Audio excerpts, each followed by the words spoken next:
lettuce. Lettuce, like lettuce begin? Yeah, like iceberg lettuce. Ah, The crunchiest kind of lettuce. is that true? Like, what are the levels of crunchiness for lettuce? I'm pretty sure iceberg is the crunchiest. Do you think they named it that because ice is crunchy? People bit Like if you into bite into some ice. people just like took a Like, bite out of the lettuce. They're like, oh, this reminds me of something. They reach into their freezer, pull out an ice cube, and crunch on it. They're like, yeah. this is what it reminds me of.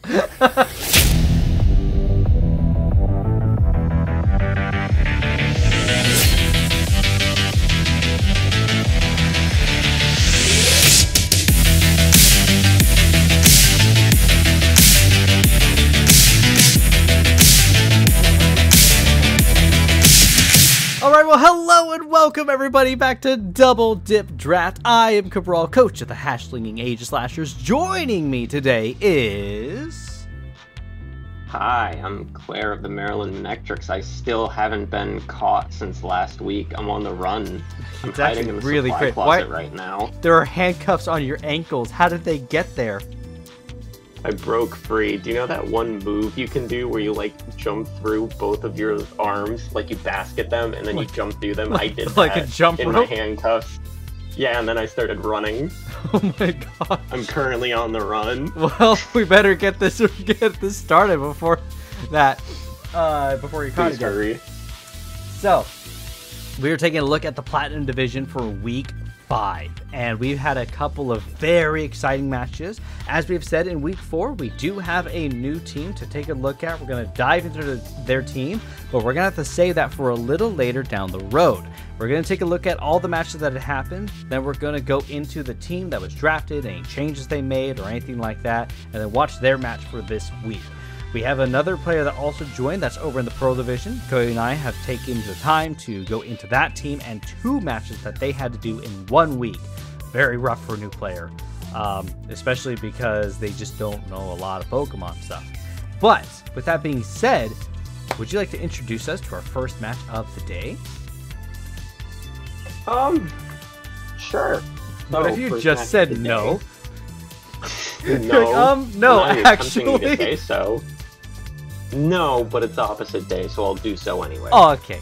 No.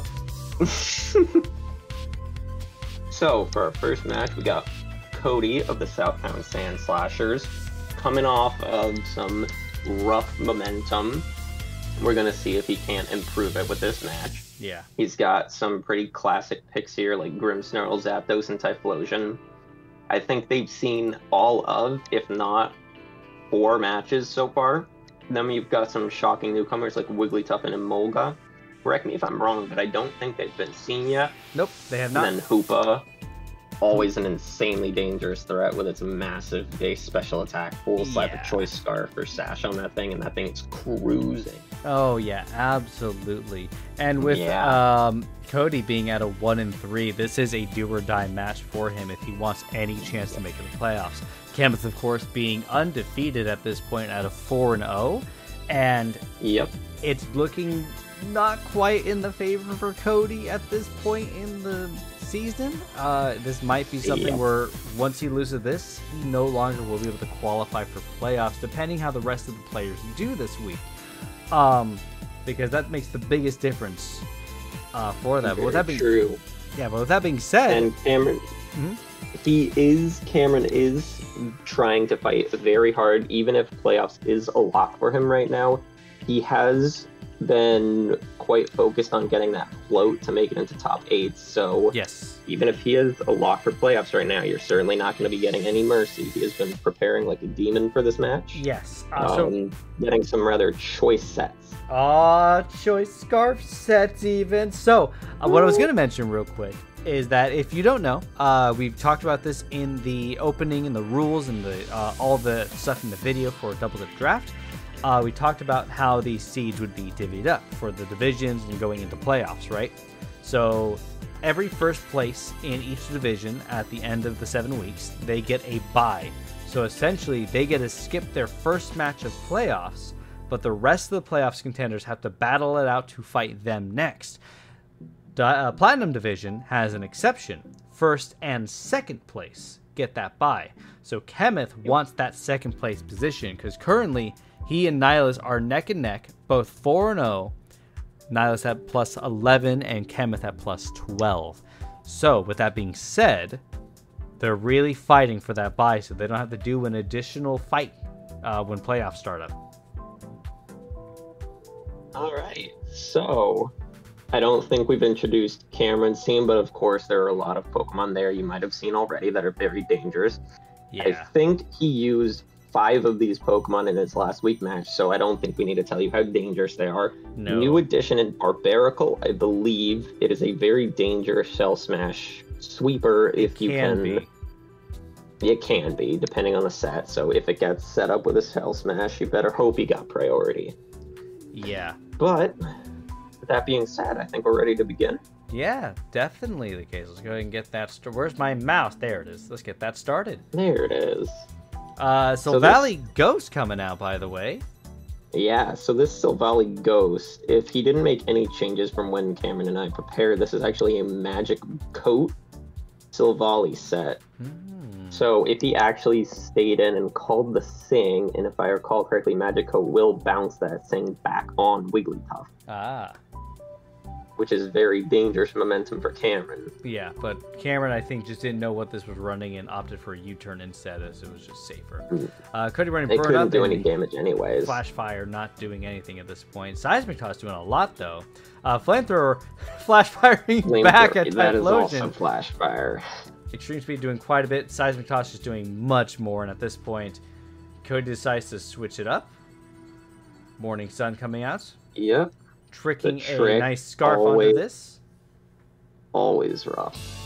Typhlosion coming back out now that it's locked into Flamethrower. Cody has a nice ample opportunity to kind of set up if he wants to. Yeah. He reads the switch. Yep. Very rough. Silvally is now trying to burn up again. Yep. Bird comes out and Cody goes to Emolga. Which might look a little weird to some people and be like, why would you ever draft this? Well, it does something very well. It does Nuzzle, which is a 100% chance to paralyze, and with this being a scarfed Arcanine, that's really rough, actually. Yeah. And then this is rather unfortunate, the static.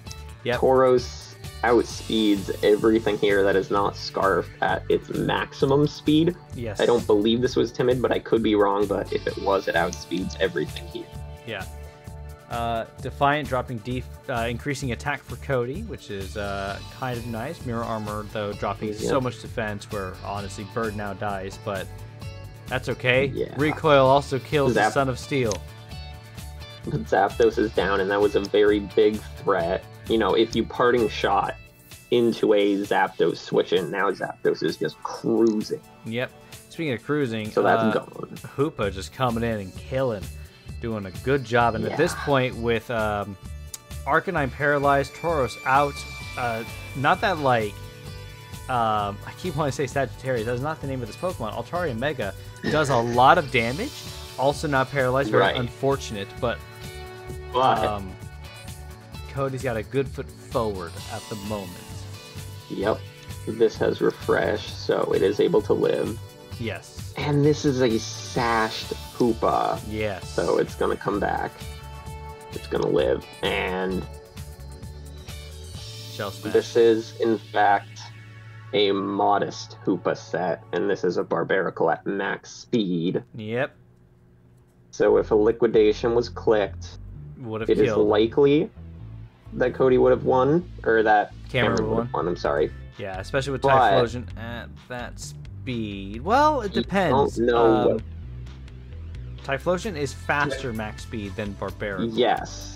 Yes. And while I was scrimming with Cameron, I actually had a proclivity to run a Focus Blast Typhlosion, which definitely would have killed Barbaracle, so even if he clicked Liquidation, I think it would be fair to say that the battle still could have gone any other way, so... Yeah, just depending on the last take that information as you will. Were on this thing, and I don't remember what they are right now.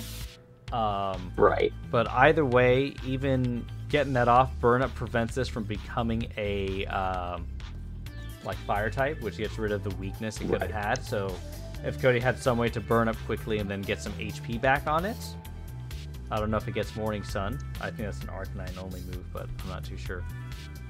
Maybe. I think it's, you'd have to ask Cody, but I would believe it's a fair assumption to make that it has Focus Blast, because if it came in on a 1v1 against Barbarical, which this match almost became, it would have really saved it. So yeah, definitely, but insanely close match for the brothers, and the victory goes to Cody, giving him an opportunity to the playoffs. Yeah, looking pretty good. He's riding momentum. His match against Nihilus next week. No, was it against Nihilus? Yes. No, it's Dom. Dom. It's Dom. So we have to see how Dom does in this week's match, but we're going to have to wait a bit for that one, because before we get to that match, we have Menma of the Minneapolis Jynx. Yeah, Minnesota Jynx. We got a lot of Minnesota? Yeah, Minnesota Jynx. Yes, Minnesota. You're thinking Minneapolis Magnazones. There's a lot of M teams. There's a lot of M teams. Maryland Manetrix. Yeah, who even is that? And the Moonsbrook Monters. We have Jason of the Hartford Honchkrows.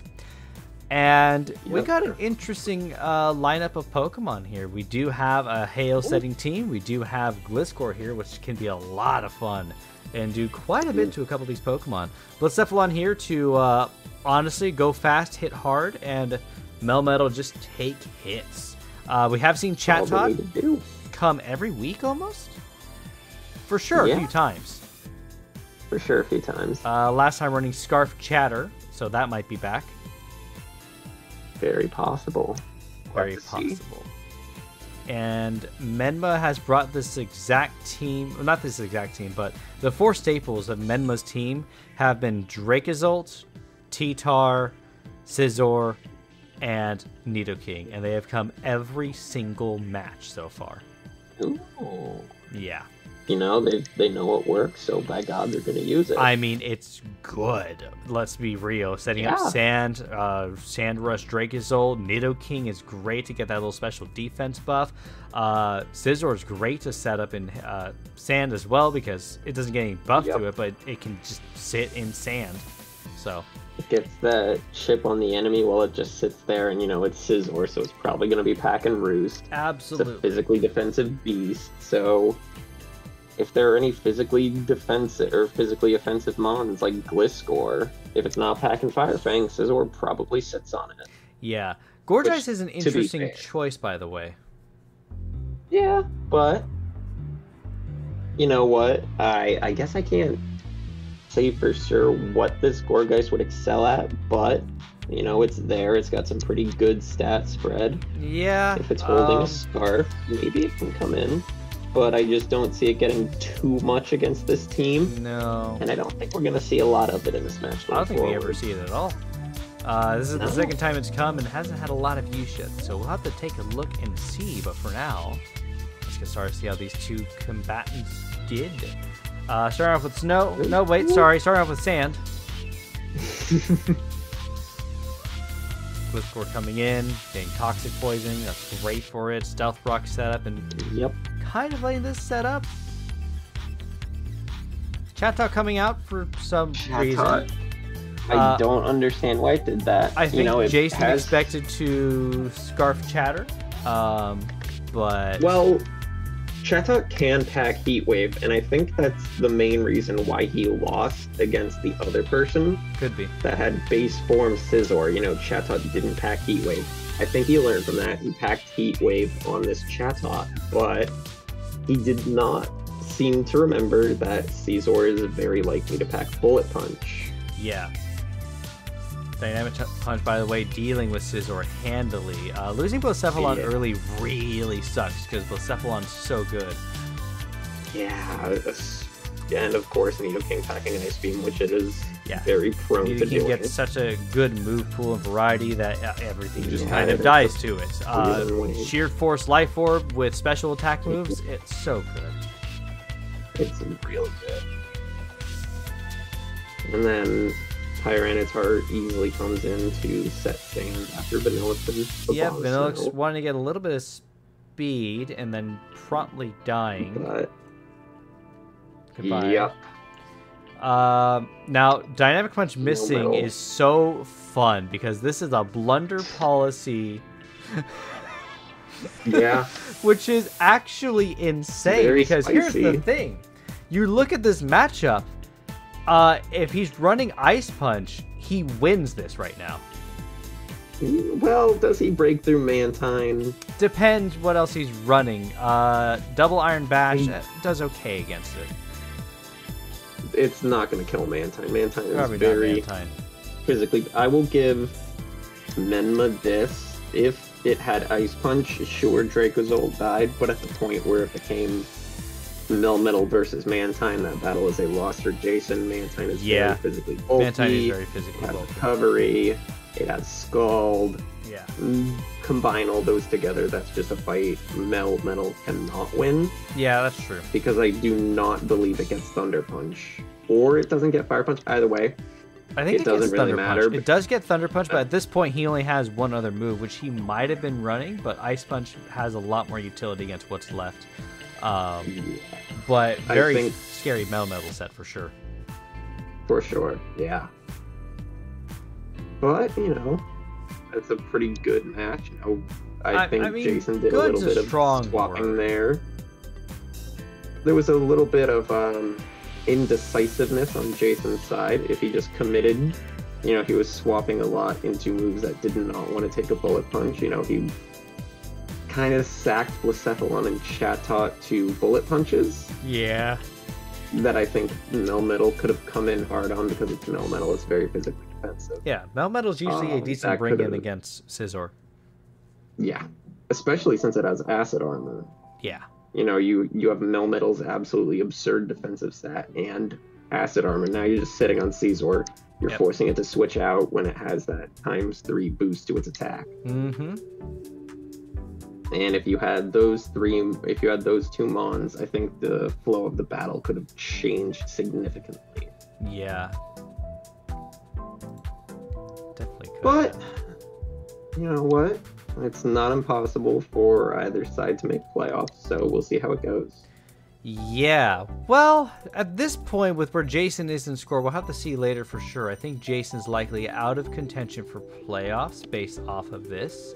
But we'll have to see and take a look at that when we get to the rankings. But we have another match to watch. Yeah. This one is Nihilus of the Dallas Duckletts and IDM4 of the Brussels Espeons. Both players who don't need any introduction. They are both sitting top 4. Dallas Duckletts, I believe, is coming in at a 4-0 plus 11. Yep. So, you know, certainly not doing too bad. Yep. IDM at a 4-0 plus 16. 16, yep. I believe. Yep. So they're both pretty close in the rankings. They both got equally good momentum going in. So even though IDM is typically, you know, undefeated, pretty top seed player, top tier, actually, you know, it's not impossible for the guy to get a loss. So let's see if this will be his first one. You know, Nihilus, he is coming in with Pangoro, pretty great Pokemon. Empoleon is dangerously packing utility. It can do a whole lot. Ninetales, of course, needs no introduction. It's very fast. It's got Aurora Veil, incredible moveset, so it can do a whole lot. We don't see the rest of the Ice team here. Yeah, we don't. And I think there is a reason we find that out later from the chat logs in the very end. And IDM is packing Mew because, of course, he is. Yep. Very scary. Packs basically every move, not all of them, but basically all of them. So you never know what you're coming in for. All you can really do to build for Mew, you can't prep for a Mew moveset. You gotta prep for things that'll just shut the Pokemon down fundamentally, which is harder to do. So Mew is definitely very dangerous. Especially in the hands of IDM. Yeah.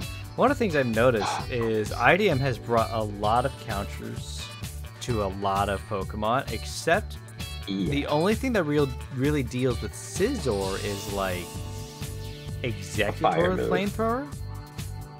Yeah, but Potentially Mew. you know, it could be packing a fire move. You never know. Very true. With that being said, But- though, maybe we should get started. But of course. I feel like we keep interrupting each other, and I apologize. So I am interrupting you. But Stealth Rock's at the beginning. Very No, nice for I Nihilist. am. Oh, I apologize, Claire. Oh boy. Alright. So, South Rock's at the beginning, like you were saying. Yeah, now we got Ninetales out, setting up Aurora Veil, always great, but Yeah, there's the brick break. yeah, especially against Pangoro, so you're hitting it very hard now. Screens are gone. Yeah. Having a team that relies on certain aspects of your weather, you should expect people to bring counters to that. Yeah, we have seen this plenty of times in the past. I think IDM has packed Brick Break in the past. Yep. Or at least some people have to deal with Aurora Veil. People have packed their own Aurora Veils, even if they don't have a Hail Setter, because they know how to take advantage of this. Going forward, you might want to anticipate, hey, my opponent probably has some counter plays. How can I pick around that? Yeah. Speaking of counterplays, Miracle being actually insane. Yeah. With that Yachi Berry combo, it's going to be very dangerous. Yep. IDM just like has all of these possible scenarios coming true for him, and of course he's going to capitalize. Yep. Dragon Dance Mew with a punch is kind of scary. This is a physical set Mew, especially because we see the not the leftovers. Mostly just from Dragon Dance. Leftovers just to regain some HP. But of course we have Drain Punch to thank for that as well. Yes. Nihilist playing smart here. He's getting as many flinches and priorities, saving that flincher because he's pretty sure it's going to come in handy. Yep. Running Psychic Fangs and Fire Punch, and basically everything on Nihilist's team is kind of weak to those moves. Yeah. But Mew's moveset has been completely revealed, so it's a matter of how to pack around that. Yep. And I think Nihilist, despite the situation he is in, he is doing a very good job of playing around that. Yeah. You know, keep the differential as close as possible. He's doing a very good job in this situation. Full switch, Raichu, yep. Yep. But at this point, lost too many Pokemon. Accelerock just kills Bartholomew. Yep. But, you know what? Nihilist was shown why he's top 4. I think he was thrust into some situations that were less than ideal, and yet he was fighting like a demon to get out of them. Yeah. So, you know, even in the 4-0 loss, I think he still displayed himself as a very fierce competitor. I think he's still going forward for his next 2 weeks. He's still very fierce, so I'd still watch out for them. And you can probably read this chat better than me, so do we want to maybe summarize what they're talking about? Is it relevant? There's a lot of chats here that happened at the end. Everyone's talking about the Swampert Miracle, which was insane. And, you know, you do have Nihilist just saying Mew is insane to prep for. One of the things that stood out to me, IDM was so prepared for, like, a big Hail team to come out. He brought 3 weathers of his own. He brought he brought sand, he brought sun, and he brought rain. And that's Which actually I can see. insane. So, You know, a lot of divisions have very scary weather setters. You know, you've got a few hail setters. Yep. You've got Cabral hi. in the Diamond division. He's got his own setters. I think at this point people are probably like, hey, how am I going to take advantage of that? What if I hard select a switching move, a weather switching move? Be like, that'll kind of mess with their strategy a little bit. Yep. If they lean too heavily into a weather-themed team. Yes. And that is the play IDM made. Nihilist doing his best to plan around that. You know, if he was able to play to his full strength, it would have been great, but unfortunately IDM had the team prepared to counter that, so unfortunately Nihilist couldn't come in at his full power, as it were, Yeah. in an attempt to avoid having it used against him.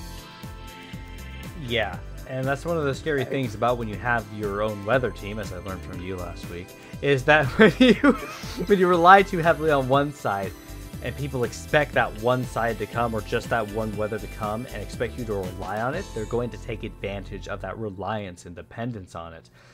So Lycan running Sand, by the way, boosts its special defense because it's a rock type. You have Raichu running Rain, probably running Thunder because it can. You have Executor running Sun, probably having Flamethrower at that point. And that's probably to deal with Scizor. And it's like Nihilus would likely not be able to keep up with that had IDM gotten a chance to use that stuff. I just referred to you in third person and you did nothing to correct me. That's okay. I completely, it's pretty late here, so I was just like, oh, Cabral is a person that is... Who is the person I'm talking to again? Oh my god, I'm dumb as shit, man. It's one of those days. Let's go. So, one of the things that I want to cover before we get into the last and final match, the Gulf Breeze Goodras, coached by Paisley. Brand new player, here to fill the shoes of the Green-owned Rapidash, who has dropped out of the league at this point. So, as we've gone over in the Pearl Division, we talked about what happens when a team drops out, and I think we mentioned this a little bit earlier too in the Week 4 preview, or recap. Basically, that player can then come in, and they pick up the same differential, they don't have the same team name, they can be a little more unique. Not only that, with coming in the middle of a season, they have an opportunity to switch out their team for as many free agent picks as they want to. Which they did. Yes, Paisley, she picked up quite a few Pokemon I'm very excited about. Dropped quite a few that made a lot of sense. Ghosty's team, the Arena Rapidash, in the past had some issues with Fire and Ghost, but we've since seen that extremely so. But now, pulling up the type matchup chart, if you are on the sports server, you will now see that where Ghost had I believe, -5 to Ghost, it is now a +1. The same for Fire, it has changed from a -5 or 6 to a 0. So the team changes made by Paisley have been very good for type resistances. You might have seen in Week 1 how IDM kind of came in with Chandelure and cleaned house. That is now significantly less possible with the addition of a few Pokemon. A certain cat-themed Pokemon, notwithstanding. And so we have down here the swap out. So Plusle has been swapped out for Electivire, which I think is just such a good switch. It makes sense. Electivire hits so hard. Motor Drive and what's the other one? It's another Voltage or basic situation. You're meaning to tell me that Plusle is in the same tier as Electivire? I don't understand either. Well, I can see why they'd be tiered together. My question is, why would you choose to pick Plusle when you can pick Electivire? It's cute. That is my train of thought. It's cute. I want it. You know what? I guess I can't argue with there. Glaceon being swapped out for Eldegoss, which is fine, with Articuno on the team already, being able to deal a bit more damage than Glaceon, and being a little bit bulkier too. Articuno is just a better Pokemon. Next, we got Mile. Floatzel. Yeah. Floatzel being a solid pickup, finally getting something to deal with that fire weakness. Floatzel being just a worse Barraskewda, basically, but 115 base speed and 105 base attack is nothing to shy away from. In fact, its special attack, I believe, is also 105. Makes it a mixed attack. Special attack is 85, I believe. So is it 85? It's not as good as its attack, but it's still nothing to sneeze at. Yeah, it's at 85. And if you're being called a worse Barraskewda, there's at least some basis for you being called that. So I would still say watch out for you. Yeah, and again, 115 base speed is really scary. Put a band on this thing, click Aqua Jets, ouch. This thing does have Swift Swim, and if you are fighting Paisley and you are a rain theme team, I don't know if we have any in the Platinum Division. None in the Platinum Division. But if you are But if you were fighting someone like Skittles or you, and you had Rain, I would say be careful there because they could prep for that. Oh, absolutely.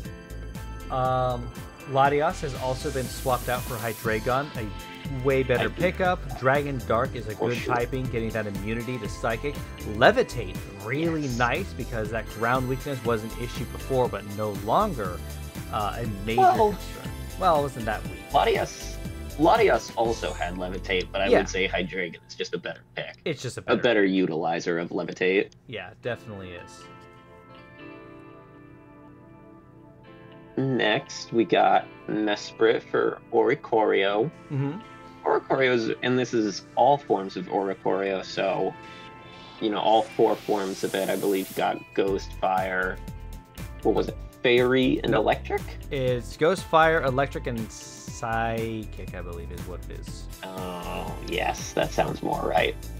So it's got something. Yeah, so Oricorio is interesting. We can talk about it after the rest of the draft if you want to, and we can analyze all the kind of Pokemon, the synergy with them all, or we can go into it now with Oricorio. At this point in the draft, I think you're thinking synergize with its special ability, kind of pull out some cheeky switch-ins. Yeah. Is what you were thinking? Yep. Because unfortunately this is not a doubles league, so you probably won't get as much mileage out of Dancer as you would like. No. But it's not impossible to maybe pull off a spicy switch-in. Yeah, so for those who don't know, Dancer is a unique ability. I believe Oricorio is the only Pokemon that gets Dancer. Yes. And essentially, any Pokemon that uses a dance move, Quiver Dance, Swords Dance, Dragon Dance, other dances, I know there's more. Yeah. But usually the dance moves, from what I recall, Feather Dance as well, they either drop opponents' attacks or they boost your own special defense or your defense or your attack or whatever it is. So Oricorio copies that. So you don't have to run any additional moves of your own. You have to run your own Feather Dance. You don't have to run your own Dragon Dance, or not that you could anyways. It doesn't get Dragon Dance. But basically, when your opponent clicks it, Oricorio on the same turn does it at the same time. It works behind sub as well, so keep that in mind if you're facing Oricorio. And if you're not really ready for it to do that, if you're running a Quiver Dance set or something, you're like, oh, I can just Quiver Dance in this thing and kill it. It's also going to Quiver Dance on you at the same time. But I think, if you would want to get something like that, you'd probably have to switch Oricorio into something that would likely click a setting up move. I am unaware of the dancers that Jason and Menma have going forward. You know what? Actually, we did see this week that Mega Tyranitar did pop a Dragon Dance. That's true. Which is a move Oricorio can replicate. Yeah. Though it remains to be seen if Oricorio can actually do anything to stop Tyranitar, because none of its alternate forms are ones that its Revelation Dance can hit very hard. So, as cool as it is, I just don't think we're going to see anything from Dancer. Probably not. And the thing is, Oricorio's stats are okay. It's decently fast. It hits fairly hard, but that's about all it's kind of got going. And its move pool is all right, decent utility, but your special attack moves are limited to Air Slash, Revelation Dance, which is unique to Oricorio. Basically, it takes the type of whichever Oricorio you have, but that's about it. So you're either gonna run it Psychic, Fire, so on. Yeah. But I think that's all we can say for Oricorio. Yes. Shaman's now gone as well, by the way, and we have replaced that with Scolipede, which is such a good pickup. Good. Speed Boost is fun. It has a good move pool. It hits decently hard. Swords Dance is great. Grab Protect and just stall a turn to get that extra little bit of speed, outspeed anything you're worried about. Good pickup, way better than Shaman. Oh, for sure. There's just so much that can be said about Scolipede that I think we don't have the time to mention. Yeah, we don't. So we'll move right along into Togetic, which if you're aware of the infamous Togekiss, this is just an unevolved that. Yep, can run Eviolite, so it gets Serene Grace. It gets Hustle, which no. Is a move, is an ability. Is an ability that it can use. That replaced Drifblim, by the way. Did it? Yes. Togekiss replaced Drifblim. Oh yes, it did. I like that play. Once again, getting rid of a big ghost weakness. Yeah. So we haven't seen the biggest proponent of that yet. That will be our next topic of discussion. Yeah, which is Celebi, gone now, being replaced by Incineroar. So we've lost 2 of the base 100 stat Pokemon, which is probably for the best at this point. Because Incineroar being dark types, great. Parting Shot is really fun to use on it. It loves using fighting moves. It's fire. Its attack stats, what, 1 something? 1... It is... It's like 105, 115? It was 115. Okay. It's got a pretty decent typing. It's got a lot of resist. It's got 6 resists. Yep. It's got a 90 defense stat. It's got 90 special defense. It's got Intimidate. So it is, you know, if you are one to think it is rather frail, it is not. It is deceptively bulky, which I have been surprised by time and again. Especially against Ghost's 2 biggest weaknesses. Incineroar actually basically hard stops those in both Fire and Ghost. Incineroar now handles that extremely well. Yeah, it is very dangerous. But it is slow. It's a good Pokemon. And with that being said, we have 8 Pokemon swapped out, which is the most Pokemon that have been swapped out, I believe, for a for a new player coming in. But honestly, a lot more synergy, and as you said before, we no longer have the -5 to Fire or to Ghost, which is great. We still have Chinchino here on the team as an immunity, which is really nice. A bit of an electric weakness, but Electivire being able to absorb electricity is great. Helps a lot with that. Rock weakness is still there, but who doesn't have a rock weakness? Yeah, and it's what is that a? How many is that? Is that a 1, 2, 3, 4? Yeah, it's a -4.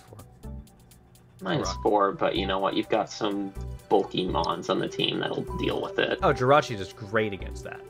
Oh yeah, you got Jirachi. Yeah, Jirachi. It's a little bit insane with Serene Grace. Yeah, don't even trip. You're fine. Yeah, exactly.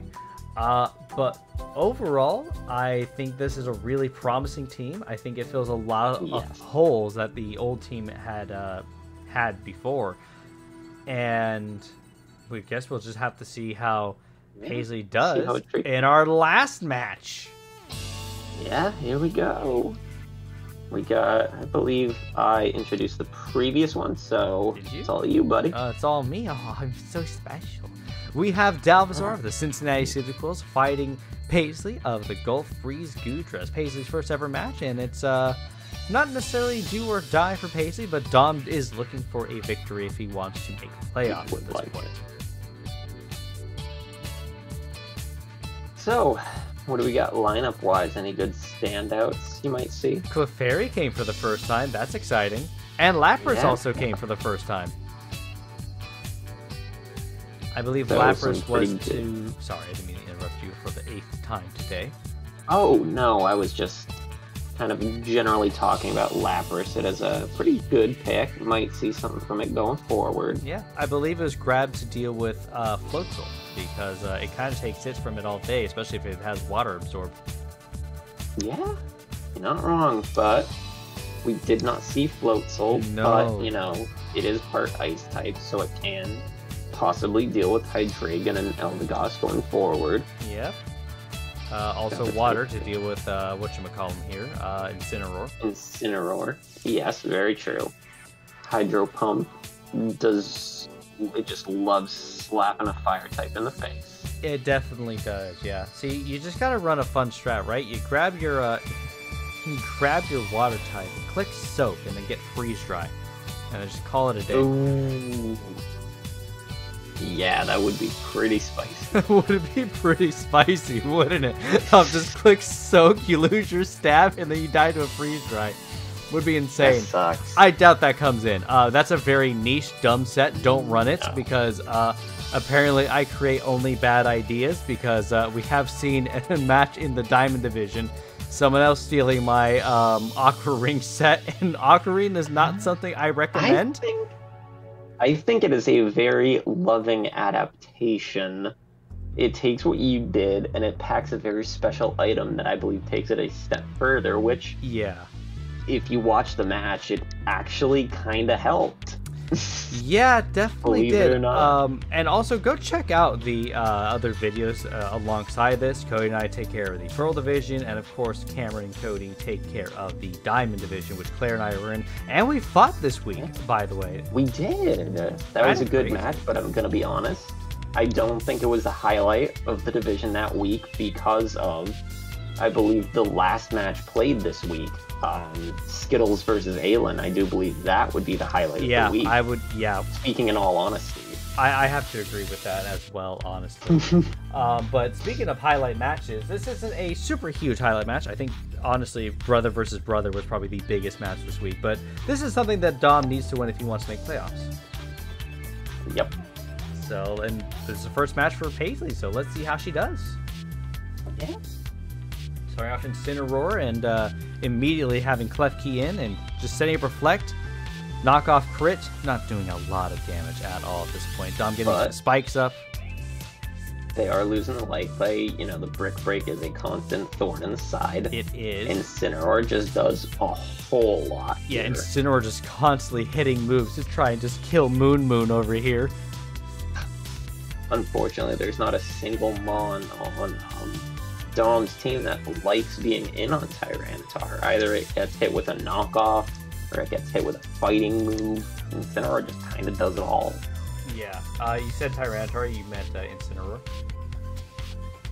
I said something. I think I meant to say that Tyranitar does not like to get hit with a fighting move, which it has shown to have do Brick Break. Yeah. Oh, okay. By the way, a shame there. Paisley clicking on Cosmic Power instead of Ironhead. Ironhead likely would have killed T-Tar there and gotten rid of a huge obstacle for Paisley. Clicking on Cosmic Power instead, and Dom just simply killing Jirachi at that point. Yes. Paisley doing a very good job. Nice play from Paisley. Yep. Nice parting shot to get out of there and go into Eldegoss. Not that Klefki really cares about parting shot, because it doesn't care. Using Rapid Spin, getting rid of those spikes from earlier. Very nice. Dom bringing back in Poopy. Yep. This is just very scary in the sand and behind screen, so this is very bulky right now. Yep. Clicking on the match. Very good pressure. Yep. Dom analyzes the situation, decides to switch back out, go into Fish. Yep. And this is going to show. Paisley clicking knockoff to get rid of the lefties. Going for Hydro Pump. Unfortunately, yeah. I don't know if Brick Break would have killed Lapras, but it would have hurt it a lot Probably more. Not. I would think, yeah, it would definitely hurt, but I do not think it would have killed. No, probably not killed. Captain Keys, Paisley, once again, very good play, taking advantage of Dark types being immune to Prankster. Yep. Dom just setting up a nice Reflect there. Surviving, and this thing clicking Crunch instead of Return. Yes, and you said this before we were talking, you said the Statland was unfortunately burned. Yep. But the question is, who is it unfortunate for? Call an ambulance, but not for me. Yeah, unfortunately, that is what we're going to see. Moon does die. Facade comes in and just kills. This is a scrappy Stoutland that has shown its ability with that. That crit mattered. Yes, I believe it only did 60 to 80.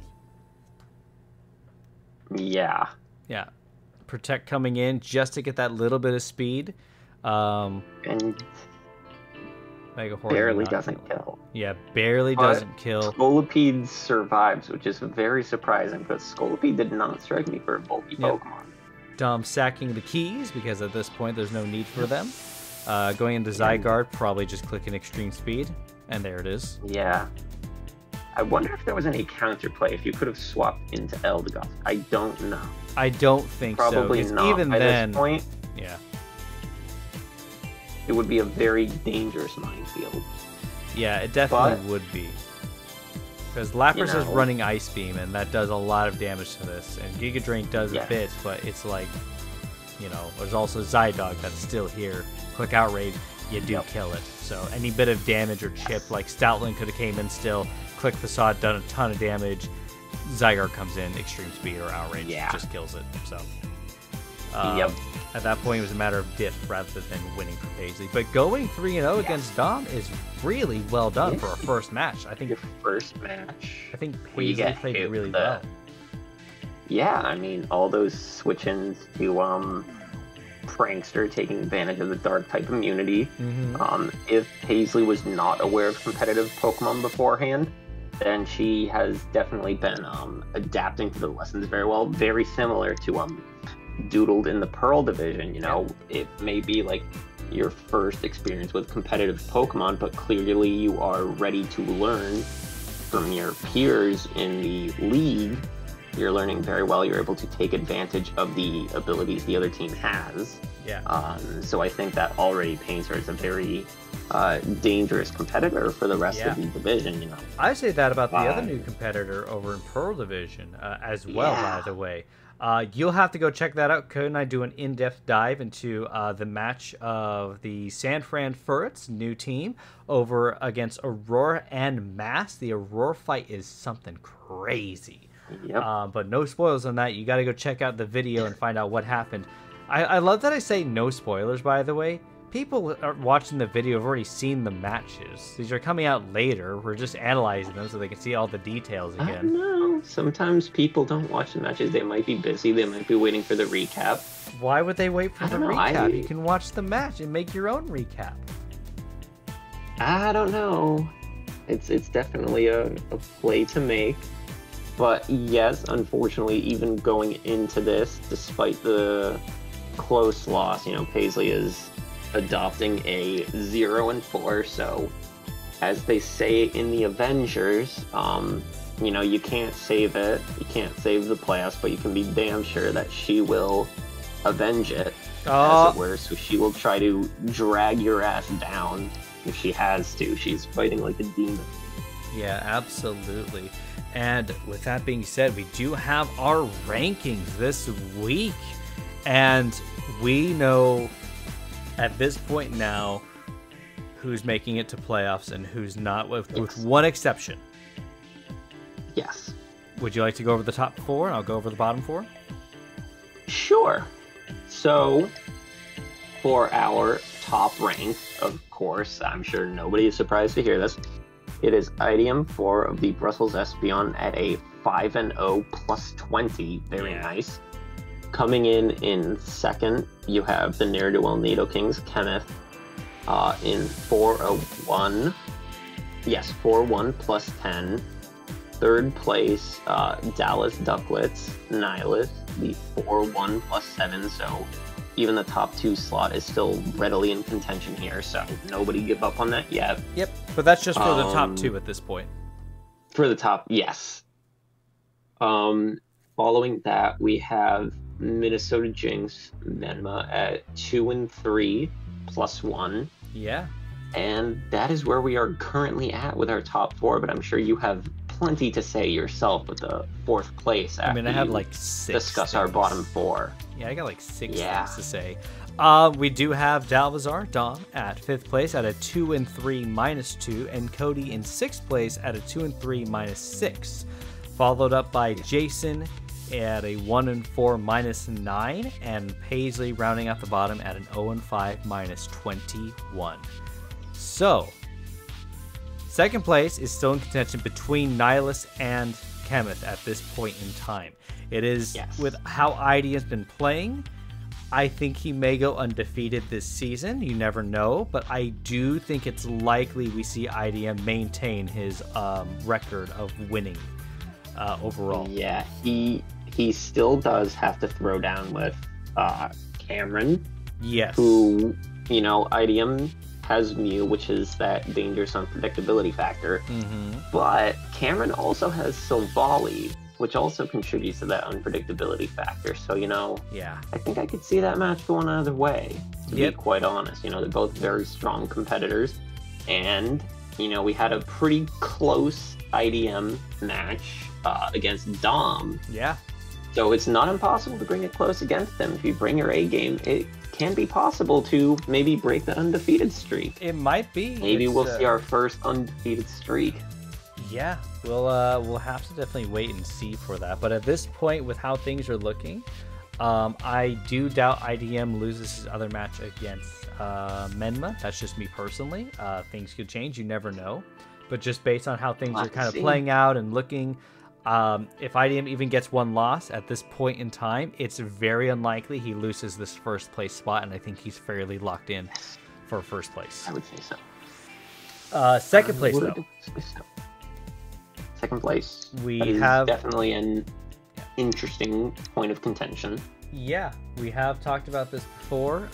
So essentially, Nihilus and Chemith being at Chemith at +10, Nihilus at +7. They're still in contention for second place. Now, there's still a potential for Nihilus or Chemith, if they lose their next two matches, to drop down further in the rankings.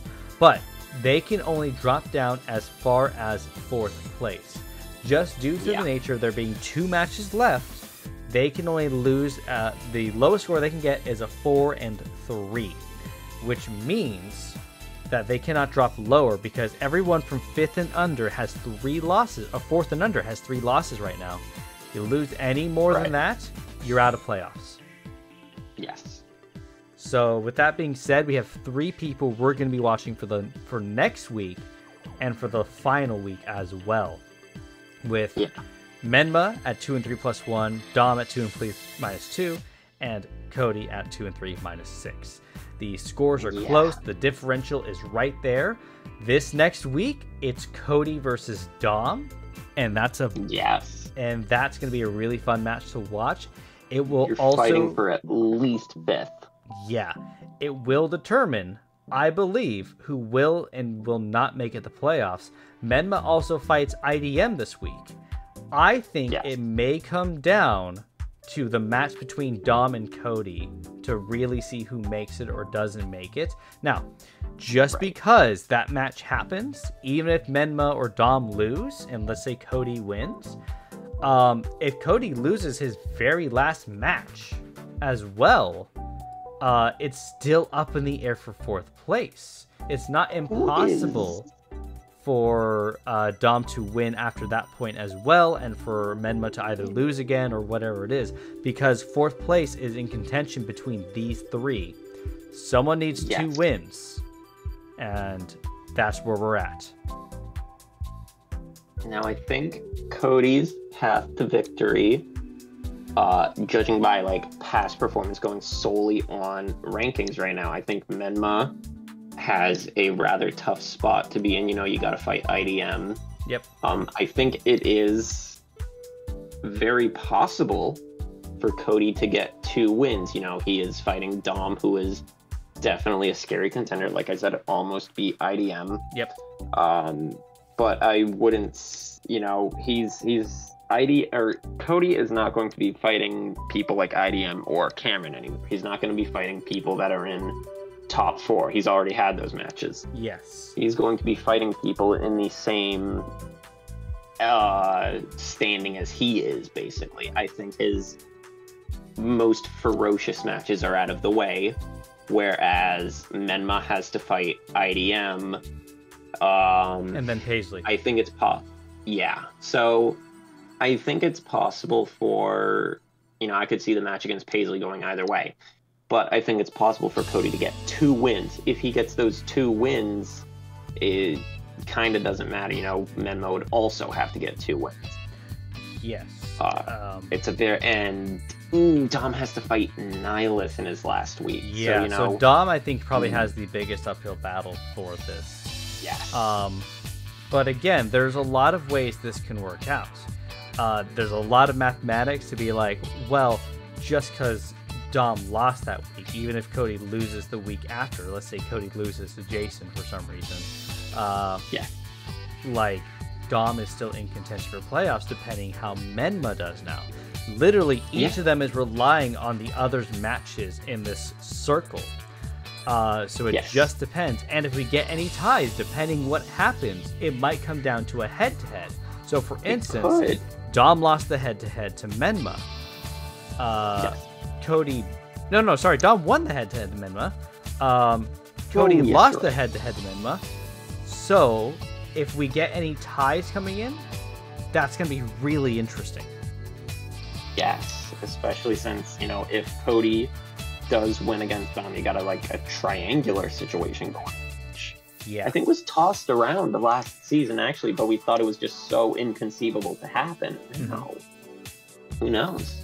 Yeah, we'll definitely have to wait and just see what Week 6 has to offer. What a crazy week it's going to be. It's going to be a big week. Yeah. Buckle your seatbelts, everybody. Oh, yeah. I'm most excited for Pearl Division, though. Like, Pearl is still insane. 2nd through 6th. Who's gonna go?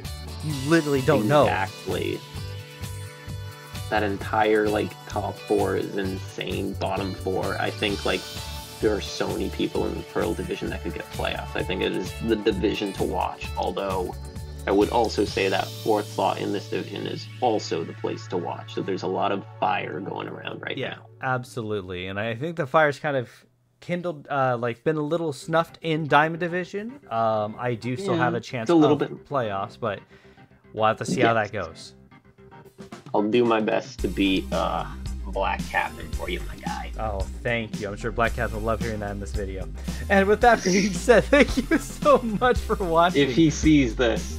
Hi, Black Captain. Hi, Black Captain. Hope you're doing well. Bye. Yeah, so that'll have to do it for this time. Please join us for Week 6. Go check out the other videos. Take a look at the other dives. Go see the new team. Go look at the new analysis of what's going on with the San Fran first team. If you're going to be fighting him coming up soon, you might want to get some ideas because he has drafted some scary Pokemon. Like, I know we talked about Paisley's draft. San Fran first draft is, I think, a little scarier personally. Is it? I mean, Ferrothorn is kind of terrifying. Ooh, yeah. Alakazam and Ditto, yeah, both new teams, you know, both the free agent picks here are straight fired, you know. I think both new competitors have definitely taken their previous drafts and definitely, made something of it. For sure. But once again, thank you all for joining us. We're going to let you go because we've been in this for about an hour now, and we should get going. Oh my gosh, I hear the sirens. Claire, get up, run. They're coming after you. No, it's comfy. I found a mop I like. I'll just fight them off with the mop. Okay, will you go to bed in the closet. Oh no. All right, bye everyone. Comfy. Bye. It's comfy. Comfy.